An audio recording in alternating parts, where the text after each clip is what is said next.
بسم اللہ الرحمن الرحیم۔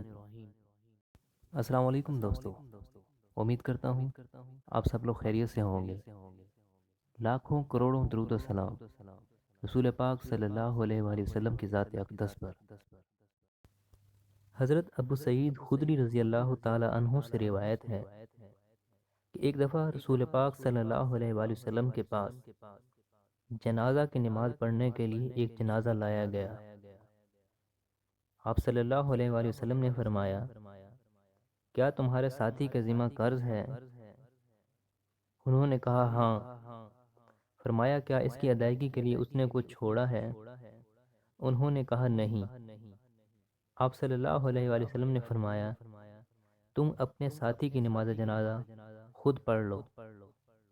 حضرت علی رضی اللہ تعالی عنہ نے فرمایا، اس کا قرض میرے ذمہ ہے۔ آپ صلی اللہ علیہ وآلہ وسلم آگے بڑھے اور اس کی نماز جنازہ پڑھائی۔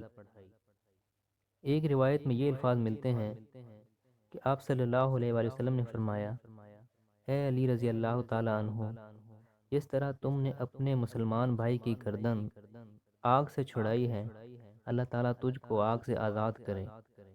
جو آدمی اپنے بھائی کا قرض ادا کرتا ہے، اللہ تعالیٰ قیامت کے دن اس کو آزاد کر دیں گے۔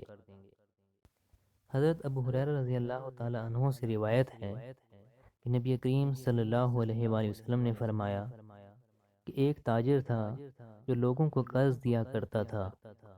پس جب وہ دیکھتا کہ کوئی تنگ دست ہے تو اپنے نوکروں سے کہتا، اس سے درگزر کرو، شاید کہ اللہ تعالی ہم سے درگزر کرے۔ پس جب وہ فوت ہوا تو اللہ نے اس سے درگزر کیا۔